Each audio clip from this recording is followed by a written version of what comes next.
Media ప్రేక్షకులకు ఈరోజు దేశ అభివృద్ధి కొరకు పనిచేస్తున్నటువంటి ఒక సంస్థ, ఆ సంస్థ పేరు మీరు స్క్రీన్లో చూస్తున్నారు, human rights protection and welfare awareness organization. ఈ సంస్థ దేశ అభివృద్ధి లక్ష్యంగా పనిచేస్తున్నటువంటి సంస్థ. ఈ సంస్థకు సంబంధించిన కళాకారులు రంజిత్, లక్ష్మణ్, శ్రీకాంత్, ప్రవీణ్. వారి యొక్క కళా నైపుణ్యంతో సంస్థ యొక్క సహకారంతో ఈ యొక్క కార్యక్రమాన్ని, దేశాభివృద్ధి లక్ష్యంగా పెట్టుకున్నటువంటి కార్యక్రమాన్ని, దేశం అభివృద్ధి చెందాలంటే మనిషి పుట్టినప్పటి నుంచి చనిపోయే వరకు సగటు మనిషి తన యొక్క జీవిత పయనాన్ని ఏ విధంగా ముందుకు తీసుకెళ్తే ఈ దేశ అభివృద్ధికి తోడ్పడిన వారు అవుతారు అనే అంశాలను మా యొక్క మానవ హక్కుల సంఘం కళా బృందం ద్వారా యావత్ భారతదేశ ప్రజలకు తెలియపరచాలని చెప్పి ముందుకు రావడం జరిగింది. అందులో భాగంగా ఈరోజు తల్లిదండ్రుల గురించి సబ్జెక్టు మీ ముందుకు తీసుకొస్తున్నాం. అమ్మానాన్నల గురించి మనం చెప్పాలంటే ఈ ప్రపంచంలో తండ్రిని మించిన వారు మరెవ్వరు లేరని చెప్పొచ్చు. వాస్తవంగా మనకు జన్మనిచ్చి ఈ సుందరమైన లోకాన్ని పరిచయం చేసినటువంటి తల్లిదండ్రులను ఉద్దేశించి మనము ఒక 2 అద్భుతమైన పాటలను మన లక్ష్మణ్ బృందం ఈరోజు యావత్ భారతదేశ ప్రజలకు మన హెచ్ఆర్పిడబ్ల్యూ ఛానల్ ద్వారా అందించాలనుకున్నాం. ఇప్పుడు లక్ష్మణ్ తన యొక్క మధురమైన గానంతో మొదట అమ్మ పాట, తదుపరి నాన్న పాటను వినిపించవలసిందిగా కోరుతున్నాం. Thank you sir. మరి సార్ చెప్పే విధంగానే సృష్టి గొప్ప అమ్మ అనే పదంలో ఉన్నటువంటి ఒక గొప్పమైనటువంటి కావ్యం అమ్మ ప్రేమ. అటువంటి గొప్పతనాన్ని మనం ఎంత కలిసినా తక్కువే. కాబట్టి మాటలో చెప్పినటువంటి యొక్క భావాలను మన పాట ద్వారా మనం తెలుసుకుందాము, అమ్మ ప్రేమను కలుసుకుందాము. అమ్మలో విలువ తెలుసుకో అమ్మ కొడుక, బయటపడ్డ రోజు తెలుసుకో. అమ్మలోని విలువ తెలుసుకో అమ్మ కొడుక, బయటపడ్డ రోజు తెలుసుకో.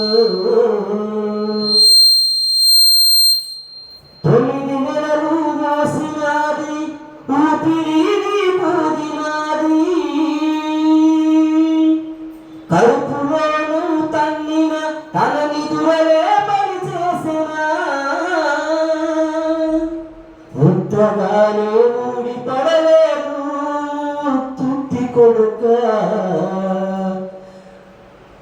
బయటపడ్డ రోజు తెలుసుకో. దేవుడెక్కడ లేడురా వాడమ్మలో ఉన్నాడురా, దేవుడెక్కడ లేడురా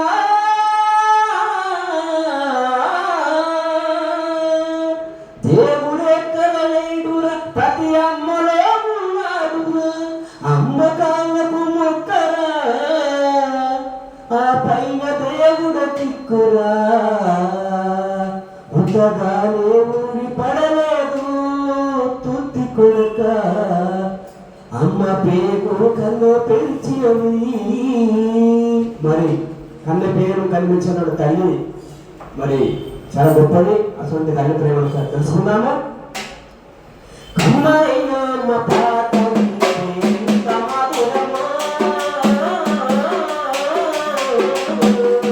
మనసుకు కాదు మరుపతరము,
చెప్పే బంగారు బొమ్మ 5 ఏళ్ల వయసులో పలక చేతికిచ్చి పలికి పోగిద్దాను బతుకు బాట చూపి ఓనమాలు నేర్పి ఒకటో చదివి వయసుతో పాటు చదువు పెరుగుతుంటే ఎదిగిన కొడుకును కల్లారా చూసి కడుపు నిండినంత సంబరపడుతుంది. టీచరు గొప్ప డాక్టరు కలెక్టర్ కావాలనుకుంటుంది. మనసున్న తల్లి మన అమ్మ కమ్మని కలని మనలోనదంటది. జన్మనిచ్చే తల్లి రాతి బొమ్మ కాదు జగమంత నిర్మంత కులిసేటి దైవం అమ్మా.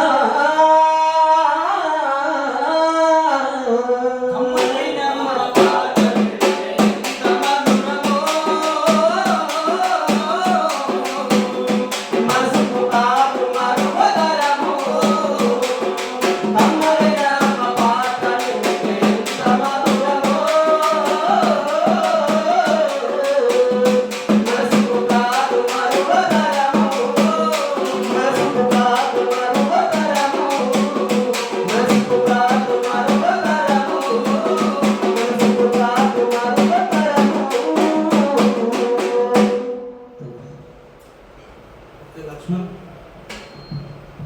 చాలా అద్భుతంగా మీ యొక్క మధురగానాన్ని అమ్మ గురించి, అమ్మ యొక్క గొప్పతనం గురించి, అమ్మ మనకు జన్మనిచ్చినప్పటి నుంచి మనల్ని పెంచి పోషించే విధానము, తన మనసులో మన గురించి ఏమని కోరుకుంటుంది ఒక తల్లి అనే అంశాలను పాట ద్వారా చాలా చక్కగా అందించిన లక్ష్మణ్.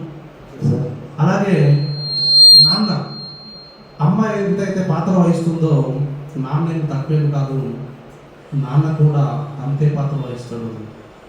కాబట్టి నాన్నను ఉద్దేశించి కూడా ఒక మంచి మధురమైన గీతాన్ని వినిపించవలసిందిగా లక్ష్మణ్ కో. Thank you sir. మరి అదేవిధంగా అమ్మ గొప్పతనాన్ని మరి సార్ గారు చెప్పడం జరిగింది. అదేవిధంగా అమ్మ పాత్ర ఎలా ఉందో నాన్న పాత్ర అలా ఉంటుంది. అమ్మ సముద్రం అయితే నాన్న మా సముద్రం లాంటి వాడు. కుటుంబం అనే రథాన్ని నడిపించేటువంటి వ్యక్తి, శక్తి నాన్న.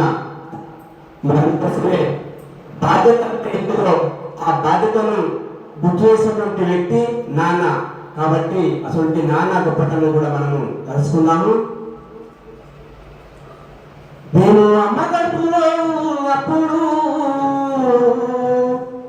అమ్మ మనసు కష్టపెట్టలేదట. మేము భూమి మీద పడ్డ వేలప్పుడు ఆ బాధలన్నీ మర్చిపోయినావట. ముద్దు పెట్టుకొని గుండె కట్టుకుంటాము,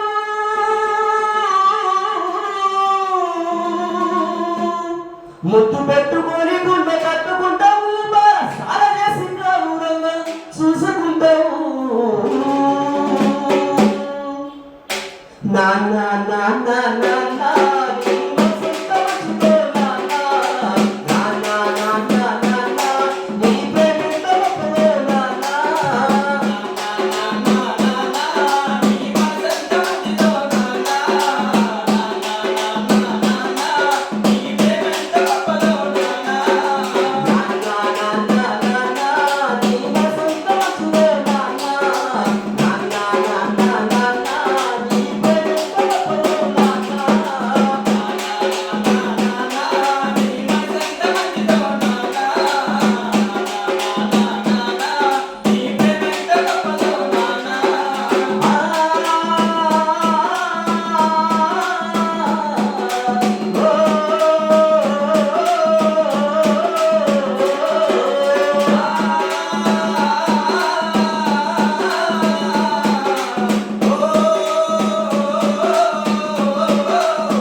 అమ్మ పాటకు తీసిపోలేదు అనే విధంగా చాలా మంచిగా అద్భుతంగా వినిపించిన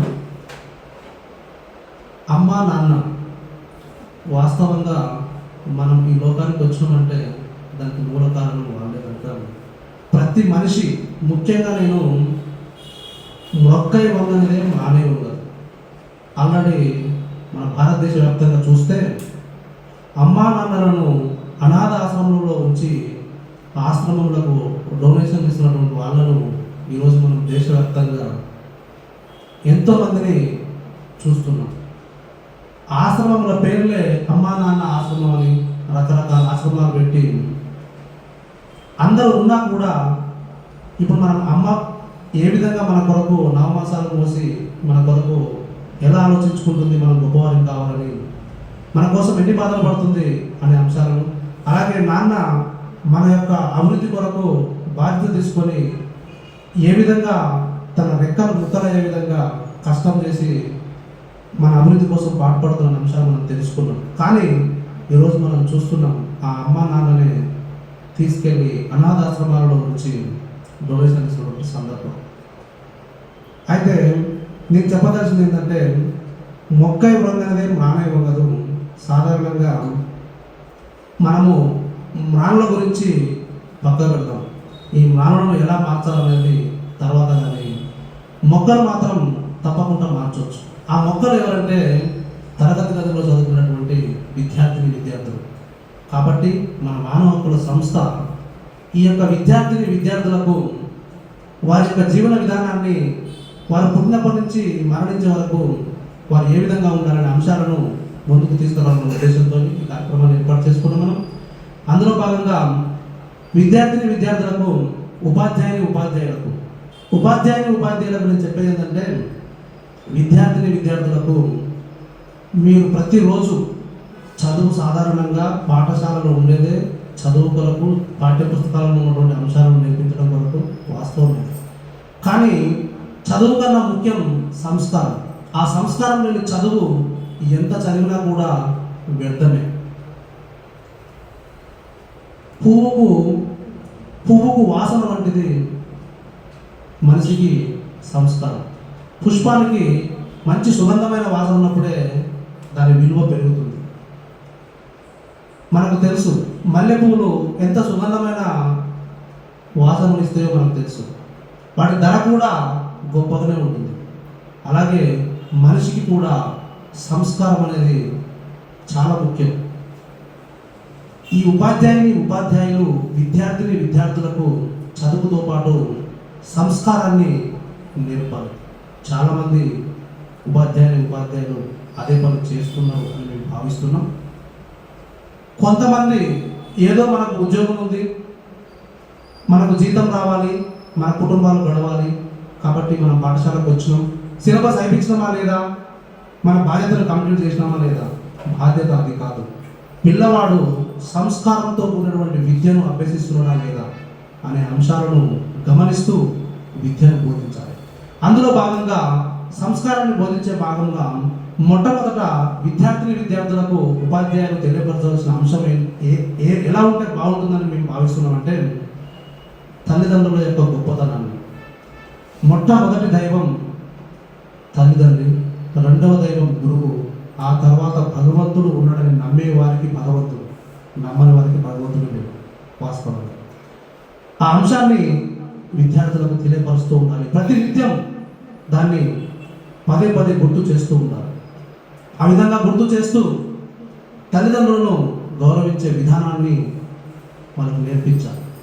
ప్రతిరోజు ఉదయం మనం నిద్ర లేవగానే మన కాలకృత్యాలను క్లియర్ చేసుకొని పూర్తి చేసుకొని విద్యార్థులు పాఠశాలకు బయలుదేరే ముందు వాళ్ళ యొక్క అమ్మా నాన్నలకు కాళ్ళకు పాదాభివందనం చేసుకొని బయటికి వెళ్ళే సంస్కారాన్ని మన భారతదేశంలో తీసుకొస్తే బాగుంటుంది. అయితే ఇప్పుడు మనం చూస్తున్నాం మమ్మీ బాయ్, డాడీ బాయ్, ఫ్రెండ్కి బాయ్ చెప్తాం, మమ్మీకి బాయ్ చెప్తాం, డాడీకి బాయ్ చెప్తాం, అందరికీ బాయ్ చెప్తాం. కానీ అమ్మా నాన్నలు భగవంతుని కన్నా గొప్ప స్థానం కాబట్టి ప్రతినిత్యం వాళ్ళకు పాదాభివందనం చేసుకున్న తర్వాతనే పిల్లలు బడి బాట పట్టే విధంగా వారికి ఊహ తెలిసినప్పటి నుంచి ఆ అలవాటును అలవర్చుకునే విధంగా ఉపాధ్యాయులు అలాగే పిల్లల యొక్క తల్లిదండ్రులు కూడా పిల్లలకు ఆ అంశాన్ని నేర్పిస్తూ ఉన్నట్లయితే ఇంటి వద్ద నుంచే ఒక సంస్కారం అనేది వాళ్ళలో మొదలవుతుంది. తల్లిదండ్రులను గౌరవించిన తర్వాత తల్లిదండ్రులు సాధారణంగా వారి స్థాయిలో కొంత వయసు వచ్చే వరకు పిల్లలకు బడీలు వచ్చే వరకు కొన్ని మంచి లక్షణాలను అలవాటు చేసి ఆ తర్వాత నా పిల్లవాళ్ళు నాకన్నా గొప్ప స్థాయిలో ఉండాలని చెప్పేసి గురువులకు అప్పచెప్పడం జరుగుతుంది. కాబట్టి ఇక్కడ ఈ గురువులు విద్యతో పాటు సంస్కారం నేర్పిస్తే కూడా చాలా బాగుంటుంది. అయితే ఇక్కడ లోపం ఏం జరుగుతుందంటే చదువుకుంటున్నారు విద్యార్థులు మంచి మార్క్స్ వస్తున్నాయి, 90%, 95%, 99% మార్క్స్ కూడా వస్తున్నాయి, 100% మార్కులు సాధించడం కూడా వస్తుంది. కానీ సంస్కారానికి వస్తే ఈ మార్కులకు, ఈ చదువుకు, ఈ సంస్కారానికి పొంతన లేకుండా ఉన్నటువంటి సందర్భాలు మనం ఎన్నో చూస్తున్నాం. దానివల్లనే ఈరోజు దేశం చిన్న భిన్నం అయిపోతుంది. కాబట్టి నీతి, నిజాయితీ, ధర్మం, మానవత్వం, విచక్షణ జ్ఞానం, దయ, జాలి, కరుణ, ప్రేమ, దేశభక్తి, స్త్రీల పట్ల గౌరవం, భారత రాజ్యాంగంలోని అంశాలను, భారత రాజ్యాంగాన్ని కట్టుబడి మంచి జీవించాలనే విషయాలను విద్యార్థులకు బోధిస్తూ అలాంటి నైతిక విలువలతో కూడినటువంటి విద్యను బోధిస్తూ ఈ దేశ అభివృద్ధిలో ప్రతి ఒక్క ఉపాధ్యాయులు ప్రతి ఒక్క దేశ పౌరులు పాల్గొని దేశ అభివృద్ధి కొరకు కృషి చేయాలని చెప్పి కోరుకుంటూ ఈరోజు ఈ కార్యక్రమాన్ని ఇంతటితో ముగిస్తూ మరి వచ్చే ఎపిసోడ్లో దేశాభివృద్ధి లక్ష్యంగా ఇంకొక మంచి సబ్జెక్ట్తోని మీ ముందుకు రాబోతున్నాం. థ్యాంక్ యూ, ధన్యవాదాలు.